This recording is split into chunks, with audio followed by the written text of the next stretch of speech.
Hi hello നമസ്തേ. ഡിജി ഡ്രൈവിൻ്റെ പുതിയൊരു അധ്യായത്തിലേക്ക് സ്വാഗതം. 2001 പൾസർ ബൈക്ക് ബജാജ് ആദ്യമായി വിപണിയിലേക്ക് എത്തിച്ചത്. 150, 180 എന്നിങ്ങനെ 2 മോഡലുകളായിരുന്നു അന്ന് ബജാജ് വിപണിയിലെത്തിച്ചത്. പിന്നീട് അതിൻ്റെ DTSI മോഡലുകൾ ബജാജ് അവതരിപ്പിച്ചു. 150യുടെയും 180യുടെയും DTS മോഡലുകളായിരുന്നു ആദ്യം അവതരിപ്പിച്ചതെങ്കിൽ പിന്നീട് 220 മോഡൽ ബജാജ് കൂടുതൽ യുവാക്കളെ ലക്ഷ്യമിട്ട് 220 എന്ന മോഡൽ അവതരിപ്പിച്ചു. അതിനുശേഷം 125 അങ്ങനെ പല മോഡലുകൾ, RS, NS സീരീസുകൾ, അങ്ങനെ പല മോഡലുകളും പൾസർ വിപണിയിലേക്ക് എത്തിച്ചു. ഇപ്പോഴിതാ ഏറ്റവും പുതിയതായി 2001 തങ്ങളുടെ വാഹനം പുറത്തിറക്കി 20 വർഷത്തിന് ശേഷം 2021 അവസാനത്തോടു കൂടി പുതിയതായി ഒരു 2 മോഡലുകൾ, ഒന്നല്ല 2 മോഡലുകൾ, ഏകദേശം സാമ്യം തോന്നുന്ന 2 മോഡലുകൾ ആണ് പുറത്തിറക്കിയിരിക്കുന്നത്. സ്പെസിഫിക്കേഷനിലൊക്കെ സെയിം ആണെങ്കിലും ഡിസൈനിൽ വളരെ വലിയ മാറ്റങ്ങളുമായാണ് 2 മോഡലുകൾ ഇപ്പോൾ ബജാജ് അവതരിപ്പിച്ചിരിക്കുന്നത്. F250യും N250യും അങ്ങനെ 2 മോഡലുകളാണ് ഇപ്പോൾ വിപണിയിലേക്ക് ബജാജ് എത്തിച്ചിരിക്കുന്നത്. ഇന്ന് നമ്മൾ പരിചയപ്പെടുന്നതും ഈ വാഹനങ്ങളുടെ വിശേഷങ്ങളാണ്. ഇന്ന് നമ്മോടൊപ്പം ഉള്ളത് F250 എന്ന മോഡലാണ്. കാണാം F250യുടെ കാഴ്ചകളും വിശേഷങ്ങളും.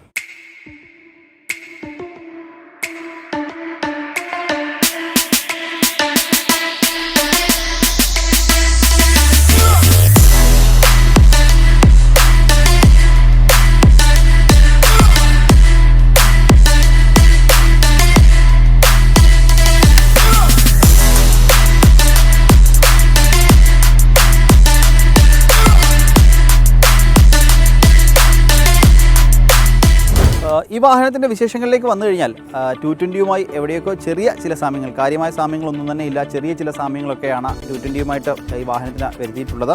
അത് ഒന്ന് നമുക്ക് എടുത്തു പറയാൻ പെട്ടെന്ന് തോന്നാൻ കാര്യം ഈ ഒരു ഹാൻഡിൽ തന്നെയാണ്. കാരണം ആ ഒരു ബോഡി മുന്നിലേക്ക്, ഹെഡ്ലൈറ്റ് അടക്കമുള്ള ഭാഗം മുന്നിലേക്ക് നിൽക്കുകയും അതിനുള്ളിൽ കിടന്ന് തിരിയുന്ന രീതിയിലാണ് ഹാൻഡിൽ ഉള്ളത്. ഡിസൈനിലേക്ക് വരികയാണെങ്കിൽ ഈ ഒരു ഭാഗത്ത് ഹെഡ്ലൈറ്റ് ഒരു LED പ്രൊജക്ടർ ഹെഡ്ലാമ്പാണ് ഉള്ളത്.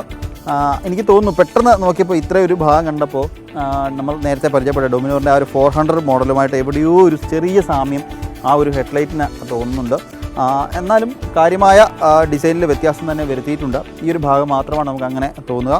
പ്രൊജക്ടർ ഹെഡ്ലാമ്പാണ് ഈ വാഹനത്തിന് നൽകിയിട്ടുള്ളത്.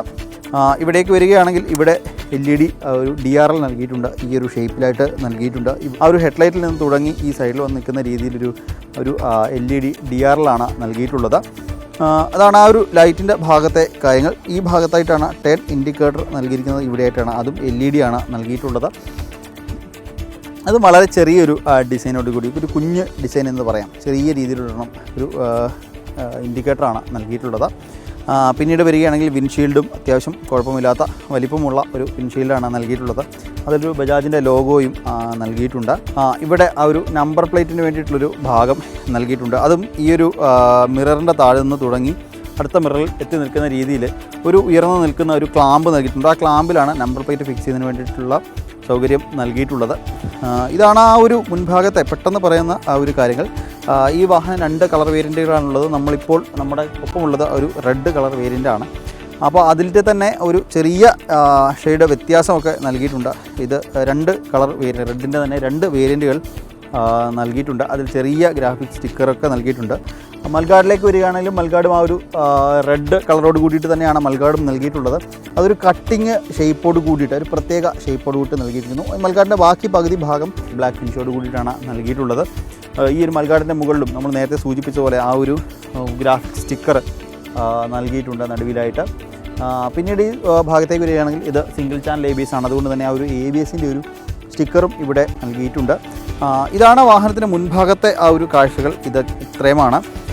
ഈ ഭാഗത്തേക്ക് വന്നാൽ ഇവിടെയാണ് റിയർ വ്യൂ മിറർ നൽകിയിട്ടുള്ളത്. ഇവിടെയാണ് അതും കുഴപ്പമില്ലാത്ത വ്യൂ നൽകുന്ന രീതിയിൽ ആണ് നൽകിയിട്ടുള്ളത്.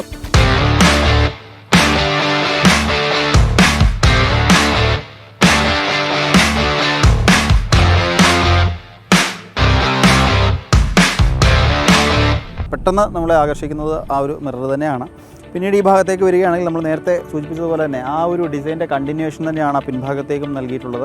ആ ഒരു ഹെഡ്ലൈറ്റിൻ്റെ താഴെ നിന്നുള്ള കട്ടിംഗ് ഒക്കെ അതേപോലെ തന്നെ പിൻഭാഗത്തേക്കും നൽകിയിട്ടുണ്ട്. അത് ടാങ്കിൽ നിൽക്കുന്ന രീതിയിലുള്ള ഡിസൈനൊക്കെയാണ് നൽകിയിട്ടുള്ളത്. റെഡിൻ്റെ തന്നെ 2 വേരിയൻറ്റുകൾ ആണ് ആ ഒരു ഡിസൈൻ നൽകിയിട്ടുള്ളത്. ഈ ഒരു ഭാഗത്തായിട്ട് ആ പൾസറിൻ്റെ ലോഗോയും നൽകിയിട്ടുണ്ട്. പിന്നീട് ഇവിടേക്ക് വരികയാണെങ്കിൽ ആ ഒരു കട്ടിങ്ങിനിടയ്ക്ക് ഒരു ഹാർഡ് പ്ലാസ്റ്റിക്കിൻ്റെ ഒരു ഭാഗം നൽകിയിട്ടുണ്ട്. പിന്നീട് താഴേക്ക് പോവുകയാണെങ്കിൽ ഇവിടെയും അതിൻ്റെ കണ്ടിന്യൂഷൻ എന്നുള്ള രീതിയിൽ താഴെയും ആ ഭാഗം ഇവിടെ എഞ്ചിൻ്റെ മുകളിൽ വന്ന് നിൽക്കുന്ന രീതിയിലാണ് നൽകിയിട്ടുള്ളത്. ക്രാഷ് കാർഡിലേക്ക് വരികയാണെങ്കിൽ ചെറിയൊരു ക്രാഷ് കാർഡാണ് നൽകിയിട്ടുള്ളത്. താഴേക്ക് വരികയാണെങ്കിൽ എൻജിൻ കാർഡും അതും പ്ലാസ്റ്റിക്കാണ്, 2 കളറിലായിട്ട് നൽകിയിട്ടുണ്ട്. ഈ താഴെ ഫൈബർ പോർഷനാണ് നൽകിയിട്ടുള്ളത്. അത് മാറ്റ് ബ്ലാക്ക് ഫിനിഷോട് കൂടിയിട്ടാണ് നൽകിയിട്ടുള്ളത്. അതും ഒരു പ്രത്യേക ഡിസൈൻ, കാരണം ഇങ്ങനെ കൂർത്തിരിക്കുന്ന രീതിയിൽ, മുന്നിലേക്ക് കൂർത്തിരിക്കുന്ന രീതിയിലുള്ള ഒരു ഡിസൈനാണ് അതിനും നൽകിയിട്ടുള്ളത്. അതിനുള്ളിൽ മനോഹരമായി തന്നെ എൻജിൻ അവർ നൽകിയിട്ടുണ്ട്. ഒരു കോപ്പർ ഫിനിഷോട് കൂടിയ എൻജിൻ കവറാണ് നൽകിയിട്ടുള്ളത്.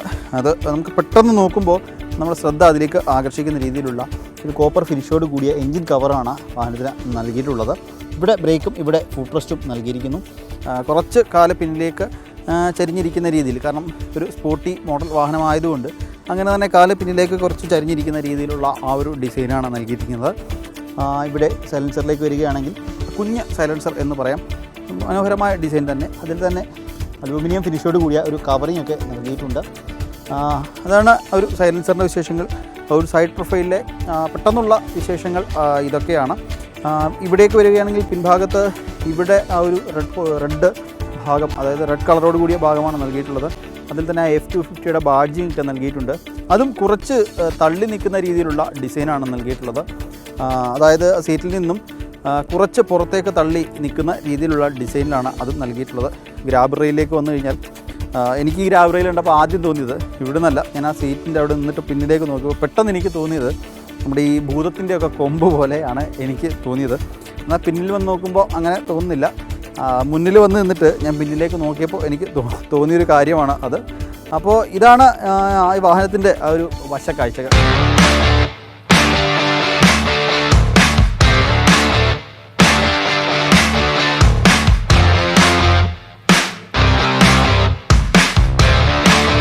ഇനി വാഹനത്തിൻ്റെ പിൻഭാഗത്തെ കാഴ്ചയിലേക്ക് വന്നാൽ ഈ ഒരു ക്രിസ്റ്റലിൻ LED ടെയിൽ ലാമ്പ് തന്നെയാണ് പ്രധാന ആകർഷണം. പ്രത്യേക ഡിസൈനോടുകൂടി തന്നെയാണ് നൽകിയിട്ടുള്ളത്. ഫ്രണ്ടിലത്തെ ആ ഒരു DRL അത് ഈ ഒരു ഷേപ്പിലായിരുന്നെങ്കിൽ അത് തന്നെ എടുത്തൊന്ന് തിരിച്ചു വെച്ച് ഒരു ഡിസൈൻ എന്ന് നമുക്ക് പെട്ടെന്ന് പറയാൻ കഴിയുന്ന രീതിയിലൊരു ഡിസൈനാണ് നൽകിയിട്ടുള്ളത്.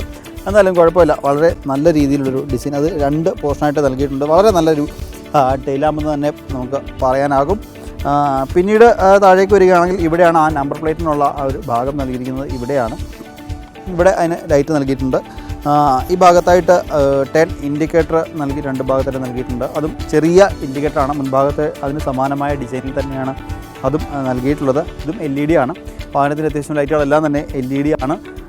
ഇതാണ് വാഹനത്തിൻ്റെ പിൻഭാഗത്തെ കാഴ്ചകൾ. നമ്മൾ ഈ ഗ്രാബ് റെയിലിൻ്റെ കാര്യം നേരത്തെ പറഞ്ഞതുപോലെ വളരെ നല്ല ബിൽഡ് ക്വാളിറ്റിയാണ്. എന്നാൽ ഞാൻ വെറുതെ പറഞ്ഞതുപോലെ ഒരു ഭൂതത്തിൻ്റെ കൊമ്പ് എന്നൊക്കെ നമുക്ക് പറയാം എന്ന രീതിയിലുള്ള ഡിസൈനൊക്കെയാണ്. പക്ഷേ എന്നാലും വളരെ നല്ല ബിൽഡ് ക്വാളിറ്റി തന്നെയാണ് അതിനുള്ളത്. ഇനി ഇവിടേക്ക് വന്നാൽ ഒരു സാരി ഗാർഡും നൽകിയിട്ടുണ്ട്. അതും മാറ്റ് ബ്ലാക്ക് ഫിനിഷോട് കൂടിയ ഒരു സാരി ഗാർഡാണ് നൽകിയിട്ടുള്ളത്. അതും കുഴപ്പമില്ലാത്ത രീതിയിലുള്ള ഒന്നാണ് നൽകിയിട്ടുള്ളത്. ഇതാണ് ഈ ഒരു വാഹനത്തിൻ്റെ ആ ഒരു ഡിസൈനിലെ കാഴ്ചകൾ. ഇത്രയൊക്കെയാണ്. ഇനി നമുക്ക് ഈ ഒരു ഹാൻഡിൽ ബാറിലും അപ്പം ഇതിൻ്റെ ഒരു മീറ്റർ കൺസോൾ പുതിയ ഡിസൈനോട് കൂടിയ പുതിയതാണ് വന്നിരിക്കുന്നത്. അതിൻ്റെ വിശേഷങ്ങളും ഈ ഹാൻഡിൽ ബാറിലെ കാഴ്ചകളും ഒക്കെ കാണാനുണ്ട്.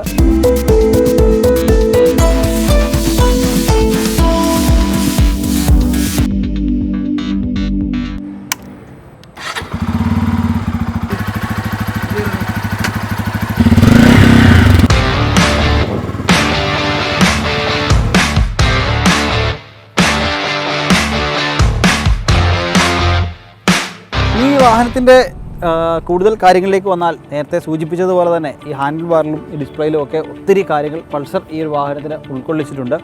അപ്പോൾ നമുക്ക് അതിൻ്റെ കാഴ്ചകളിലേക്ക് പോകാം. അതിൻ്റെ കാഴ്ചകളിലേക്ക് പോകുമ്പോൾ പ്രധാന ആകർഷണം ഈ ഒരു ഡിസ്പ്ലേ തന്നെയാണ്.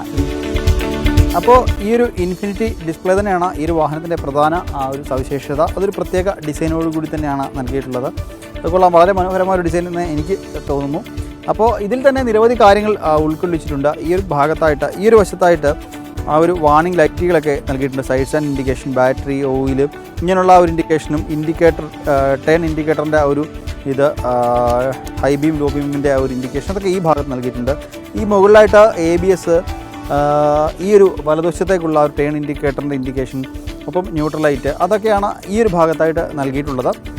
ഇനി ഉള്ളിലൊരു ചെറിയ ഒരു ഡിസ്പ്ലേ നൽകിയിട്ടുണ്ട്. ആ ഡിസ്പ്ലേയിലേക്ക് വരികയാണെങ്കിൽ വാഹനത്തിന് സ്പീഡ് കൂടാതെ തന്നെ സമയം, gear shift indication, fuel indication, ഒരു വാഹനത്തിൽ എത്ര ഫ്യൂവൽ അവശേഷിക്കുന്നുണ്ട്, ആ ഫ്യൂവൽ വെച്ചിട്ട് അവശേഷിക്കുന്ന ഫ്യൂവൽ വെച്ചിട്ട് എത്ര കിലോമീറ്റർ ഓടും എന്നുള്ള ഒരു റേഞ്ച് ഇൻഡിക്കേഷൻ, അതൊക്കെ ആ ഒരു ഇത്രയുള്ളൊരു ചെറിയ ആ ഒരു ഡിസ്പ്ലേക്കുള്ളിൽ ഇതൊക്കെ നൽകിയിട്ടുണ്ട്. സമയം നൽകിയിട്ടുണ്ട്, ഗിയർ ഷിഫ്റ്റ് ഇൻഡിക്കേഷൻ, നേരെ സൂചിപ്പിച്ച ഗിയർ ഷിഫ്റ്റ് ചെയ്യുന്നതിൻ്റെ ഇൻഡിക്കേഷനൊക്കെ നൽകിയിട്ടുണ്ട്. അതാണ് ആ ഒരു ചെറിയ ഡിസ്പ്ലേയുടെ ഒരു സവിശേഷതകൾ. പിന്നീട് ഇവിടേക്ക് വരികയാണെങ്കിൽ ഇതുപയോഗിച്ചിട്ട് ഇവിടെ 2 ബട്ടൺ, ഈ വശത്തും 2 ബട്ടൺ നൽകിയിട്ടുണ്ട്. അത് ട്രിപ്പ് അടക്കമുള്ള കാര്യങ്ങൾ കൺട്രോൾ ചെയ്യുന്നതിന് വേണ്ടിയിട്ടുള്ള ഒരു റീസെറ്റ് ചെയ്യുന്നതിന് വേണ്ടിയിട്ടുള്ളതാണ് ആ ഒരു 2 കൺട്രോൾ സ്വിച്ചുകൾ. അതാണ് ഒരു ഡിസ്പ്ലേയിലെ കാഴ്ചകൾ. ഇനി ഹാൻഡിൽ ബാറിലേക്ക് വന്നാൽ ഒരു വളരെ മനോഹരമായ ഒരു ഹാൻഡിൽ ബാർ തന്നെ, നേരത്തെ സൂചിപ്പിച്ച പോലെ 220 ഉണ്ടായിരുന്നതിനൊക്കെ സമാനമായ രീതിയിലൊരു ഹാൻഡിൽ ബാറാണ് ഉള്ളത്. അത് ആ ഒരു ഫ്രണ്ടിൽ നിന്നും ബോഡിക്കുകയും ഹാൻഡിൽ മാത്രം തിരിയുകയും ചെയ്യുന്ന രീതി, ഹെഡ്ലൈറ്റൊക്കെ അതിന് നേരെ തന്നെ ബോഡിക്കൊപ്പം നിൽക്കുന്ന രീതിയിലാണ് ഡിസൈൻ ചെയ്തിട്ടുള്ളത്. ആ ഹാൻഡിൽ ബാറിലേക്ക് വന്നാൽ വളരെ മനോഹരമായൊരു ഡിസൈൻ തന്നെ ഹാൻഡിൽ ബാറിന് നൽകിയിട്ടുണ്ട്. ഈ ഒരു ഭാഗത്തായിട്ട് എൻജിൻ കിൽ സ്വിച്ചും ഇവിടെ സ്റ്റാർട്ട് സ്വിച്ചും നൽകിയിട്ടുണ്ട്. ഈ വശത്തേക്ക് വരികയാണെങ്കിൽ ഈ മുൻഭാഗത്തായി പാസ് ലൈറ്റിൻ്റെ സ്വിച്ചും, ഇവിടെ ഹൈ ബീം, ലോ ബീം, ഇവിടെ ഇൻഡിക്കേറ്റർ, ഇവിടെ ഹോൺ, ഇത്രയും സ്വിച്ചുകൾ മാത്രമാണ് ഉള്ളത്. അതും വളരെ നീറ്റ് ആൻഡ് ക്ലീൻ ആയിട്ട് ഡിസൈനായിട്ടാണ് നൽകിയിട്ടുള്ളത്. ഇതാണ് വാഹനത്തിൻ്റെ ഈ ഒരു ഭാഗത്തെ കാഴ്ചകൾ. ഇനി ഇവിടേക്ക് വരികയാണെങ്കിൽ ഒരു പ്രധാന പ്രത്യേകത, ഇവിടെ ഒരു ചാർജിങ് പോയിൻ്റ് നൽകിയിട്ടുണ്ട് എന്നുള്ളതാണ്. ഒരു charging port, USB charging port, mobile charging port ഇവിടെ നൽകിയിട്ടുണ്ട്. നമ്മൾ ഡൊമിനോറിലൊക്കെ കണ്ടു, പുതിയ ഡൊമിനോർ വന്നപ്പോൾ അതിൽ ഒരു ചാർജിങ് പോർട്ടൊക്കെ നൽകിയിട്ടുണ്ടായിരുന്നു. പക്ഷേ അതിൽ നിന്നൊരു വ്യത്യാസം എന്ന് പറയുന്നത്, ഈ ചാർജിങ് പോർട്ട് ഇവിടെ നൽകിയാൽ ഈ മൊബൈൽ നമ്മൾ എവിടെ വെക്കും എന്നുള്ളൊരു ചോദ്യമാണ്. കാരണം ഒരു മൊബൈൽ ഹോൾഡറിന് വേണ്ടിയിട്ട് ഒരു എന്തെങ്കിലുമൊക്കെ നമ്മൾ ഘടിപ്പിക്കണം, ഒരു മൊബൈൽ ഹോൾഡർ ഘടിപ്പിക്കണം എന്നുണ്ടെങ്കിൽ നമ്മളിതിൽ എവിടെ വെക്കും എന്നുള്ള കാര്യത്തിലൊരു കൺഫ്യൂഷനുണ്ട്. ഡൊമിനോറിലാണെങ്കിൽ ഈ ഒരു ഭാഗത്തായിട്ട് അതിന് വേണ്ടിയിട്ട് മാത്രം ഒരു ഇത് നൽകിയിട്ടുണ്ടായിരുന്നു. എന്നാൽ ഹാൻഡിൽ ബാറിന് കുറച്ചുകൂടി നീളമോ അല്ലെങ്കിൽ ഇവിടെ എന്തെങ്കിലും സ്പേസോ ഉണ്ടായിരുന്നെങ്കിൽ അതിൽ നമുക്കൊരു മൊബൈൽ ഹോൾഡർ ഫിക്സ് ചെയ്യാൻ കഴിയുമായിരുന്നു. എന്നാൽ മൊബൈൽ ഹോൾഡർ വെക്കുന്നതിന് വേണ്ടിയുള്ളൊരു സ്ഥലം ഇവിടെയൊന്നും ഞാൻ നോക്കിയിട്ട് കണ്ടില്ല. ചിലപ്പോൾ എവിടെയെങ്കിലും ഹൈഡായിട്ട് കാണുമായിരിക്കും, പക്ഷേ ഞാൻ നോക്കിയിട്ട് അതൊന്നും കണ്ടില്ല. അതൊരു നെഗറ്റീവായിട്ട് എനിക്ക് തോന്നി. കാരണം ചാർജർ ഉണ്ടെങ്കിലും ആ ഒരു മൊബൈൽ ഹോൾഡർ ഇല്ലാത്തത്, മൊബൈൽ വെക്കുന്നതിനൊരു ഹോൾഡർ ഇല്ലാത്തത് ഒരു നെഗറ്റീവായിട്ട് എനിക്ക് തോന്നി.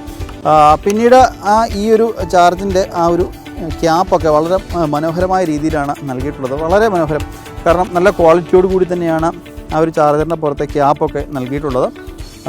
പിന്നീട് ആ ഒരു ടാങ്കിൻ്റെ മുകളിലേക്ക് വരികയാണെങ്കിൽ ആ ഫ്യൂൽ ലിഡൊക്കെ വളരെ മനോഹരമായി തന്നെ, വളരെ മനോഹരമായ ഡിസൈനോടുകൂടി തന്നെയാണ് നൽകിയിട്ടുള്ളത്. ഇതാണ് ഈ ഒരു ഭാഗത്തെ കാഴ്ചകൾ. ഇനി സീറ്റിലേക്ക് വരികയാണെങ്കിലും വളരെ മനോഹരമായ സീറ്റുകൾ തന്നെയാണ് നൽകിയിട്ടുള്ളത്. അതും ഒരു പുതിയ ഡിസൈനോടുകൂടി, ബജാജിൻ്റെ ഇതുവരെയുള്ള വാഹനങ്ങളിൽ നിന്ന് വ്യത്യസ്തമായൊരു ഡിസൈനോടുകൂടി തന്നെയാണ് ആ ഒരു സീറ്റും നൽകിയിട്ടുള്ളത്. സ്പ്ലിറ്റായിട്ടുള്ള സീറ്റാണ്, നമുക്ക് ഇത് ഊരി എടുക്കാൻ കഴിയുന്ന രീതിയിലുള്ള ഒരു സീറ്റാണ് നൽകിയിട്ടുള്ളത്. ബാറ്ററിയൊക്കെ ഇതിനകത്താണ് വരുന്നത്. അതുകൊണ്ട് തന്നെ ഇത് ഊരിയെടുക്കാൻ കഴിയുന്ന രീതിയിലുള്ള കീ ഉപയോഗിച്ചിട്ട് ഇത് ഊരാൻ കഴിയുന്ന രീതിയിലുള്ള ഡിസൈനാണ് നൽകിയിട്ടുള്ളത്.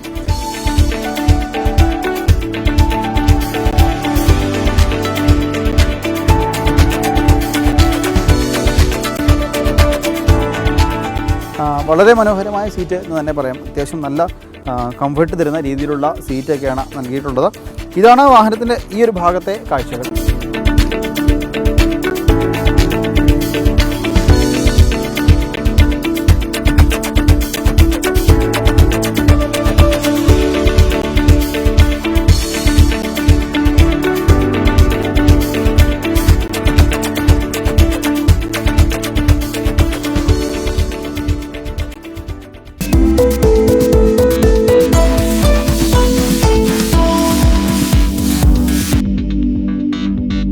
ഈ വാഹനത്തിൻ്റെ ടയറിലേക്ക് വന്നാൽ മുൻഭാഗത്തും പിൻഭാഗത്തും 2 ടയറും ട്യൂബ്ലെസ് ടയറുകളാണ്. മുൻഭാഗത്തേക്ക് വന്നാൽ 100/80 പ്രൊഫൈലിലുള്ള 17 ഇഞ്ചിൻ്റെ ടയറും, പിൻഭാഗത്തേക്ക് വന്നാൽ 130/70 പ്രൊഫൈലുള്ള 17 ഇഞ്ചിൻ്റെ ടയറുമാണ് ഈ ഒരു വാഹനത്തിന് നൽകിയിട്ടുള്ളത്.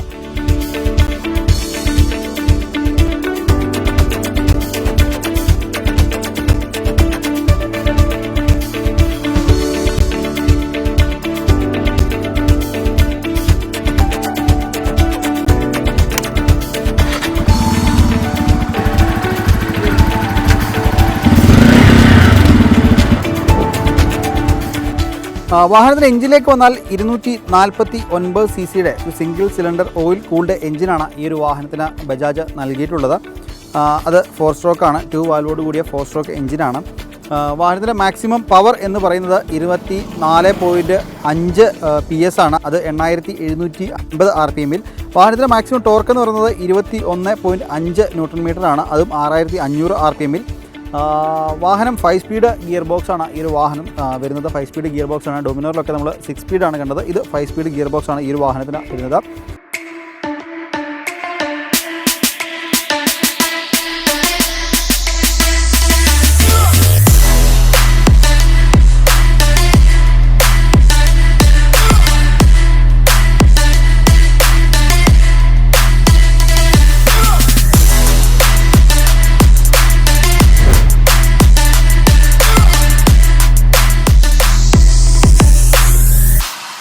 വാഹനത്തിൻ്റെ വീൽ ബേസ് എന്ന് പറയുന്നത് 1351 mm ആണ്.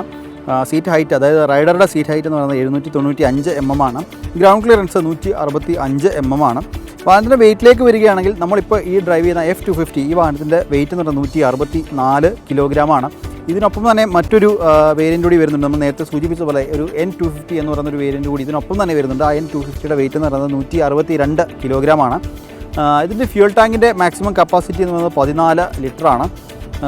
വാഹനത്തിൻ്റെ ബ്രേക്കിലേക്ക് വരികയാണെങ്കിൽ നമ്മൾ നേരത്തെ സൂചിപ്പിച്ചതുപോലെ തന്നെ വാഹനം സിംഗിൾ ചാനൽ ABS ആണ്. മുൻഭാഗത്ത് മാത്രമാണ് ABS ഉള്ളത്. ബ്രേക്കിൻ്റെ കാര്യത്തിലേക്ക് വരികയാണെങ്കിൽ 300 mm ആണ് ആ ഒരു ഫ്രണ്ടിലെ ബ്രേക്ക് എന്ന് പറയുന്നത്. റിയറിലേക്ക് വരുന്നത് 230 mm ആണ് ആ ഒരു ഡിസ്ക് എന്ന് പറയുന്നത്. ടയറിലേക്ക് വന്നാൽ നേരത്തെ സൂചിപ്പിച്ചതുപോലെ തന്നെ വാഹനത്തിൻ്റെ ഫ്രണ്ടിലുള്ളത് 180 പ്രൊഫൈലുള്ള 17 ഇഞ്ചിൻ്റെ ടയറും പിൻഭാഗത്തുള്ളത് 130/70 പ്രൊഫൈലുള്ള 17 ഇഞ്ചിൻ്റെ ടയറുമാണ്. ഇരു ടയറുകളും ട്യൂബ്ലെസ് ആണ്. വാഹനത്തിൻ്റെ സസ്പെൻഷനിലേക്ക് വരികയാണെങ്കിൽ ഫ്രണ്ടിൽ ടെലിസ്കോപ്പിക് സസ്പെൻഷനാണ്. 37 mm കൂടിയ ടെലിസ്കോപ്പിക് സസ്പെൻഷനാണ്. റിയറിൽ മോണോഷോക്ക് വിത്ത് നിട്രോക്സിൻ്റെ സസ്പെൻഷനാണ് വാഹനത്തിൻ്റെ പിൻഭാഗത്ത് വരുന്നത്. വാഹനത്തിൻ്റെ മറ്റ് ഫീച്ചറുകളിലേക്ക് വരികയാണെങ്കിൽ നേരത്തെ സൂചിപ്പിച്ചൊരു കാര്യം തന്നെ ആണ് പറയാനുള്ളത്. ഒന്ന് നമ്മുടെ കൺസോളിൻ്റെ ആ ഒരു ഫീച്ചേഴ്സാണ്. ആ ഫീച്ചേഴ്സിലേക്ക് വന്നാൽ gear indication, clock, fuel efficiency, range indication, അങ്ങനെ കുറേ കാര്യങ്ങൾ ആ ഒരു ഇതിൽ നൽകിയിട്ടുണ്ട്. പിന്നീട് മറ്റൊരു കാര്യത്തിലേക്ക് വരികയാണെങ്കിൽ വാഹനത്തിൻ്റെ ലൈറ്റുകളിലേക്ക് വരികയാണെങ്കിൽ നേരത്തെ സൂചിപ്പിച്ചതുപോലെ തന്നെ ആ ഒരു LED ലൈറ്റുകളാണ് ഈ ഒരു വാഹനത്തിനെല്ലാം വരുന്നത്. പിന്നീട് വാഹനം കളർ വരികയാണെങ്കിൽ 2 കളർ വേരിയൻറ്റുകൾ ഈ വാഹനം ലഭ്യമാണ്. ടെക്നോ ഗ്രേ, ഒപ്പം തന്നെ റേസിംഗ് റെഡ്, അങ്ങനെ 2 കളർ വേരിയൻറ്റുകൾ ഈ ഒരു വാഹനം വിപണിയിലേക്ക് ലഭ്യമാണ്.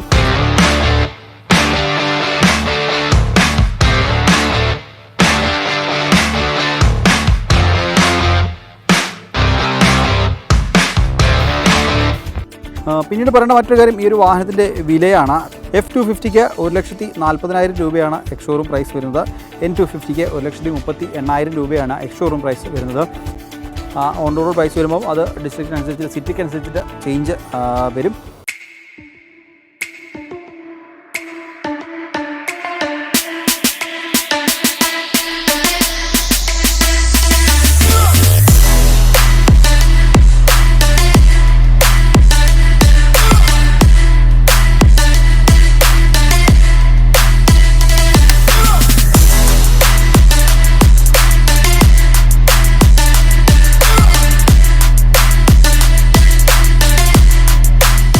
അപ്പോൾ പൾസർ F250 മോഡൽ ഇന്ന് നമുക്ക് ടെസ്റ്റ് ഡ്രൈവിന് വേണ്ടി തോന്നുന്നത് തിരുവനന്തപുരത്തുള്ള പയനീർ ബജാജാണ്. നിങ്ങൾക്ക് വാഹനം ടെസ്റ്റ് ഡ്രൈവിനൊക്കെ വേണമെങ്കിൽ അവരെ സമീപിച്ചാൽ അവരതിനുള്ള സൗകര്യം ഒരുക്കി തരുന്നതായിരിക്കും. ഈ ഡിജി ഡ്രൈവിൻ്റെ ഈ ഒരു അധ്യായം നിങ്ങൾക്ക് ഇഷ്ടമായെന്ന് കരുതുന്നു. നിങ്ങളുടെ വിലയേറിയ അഭിപ്രായങ്ങളും നിർദ്ദേശങ്ങളും digidrive@janamtv.com എന്ന ഇമെയിൽ വിലാസത്തിൽ കേൾക്കുക. കൂടുതൽ വാഹന വിശേഷങ്ങളുമായി അടുത്ത അധ്യായത്തിൽ കാണാം. നമസ്തേ.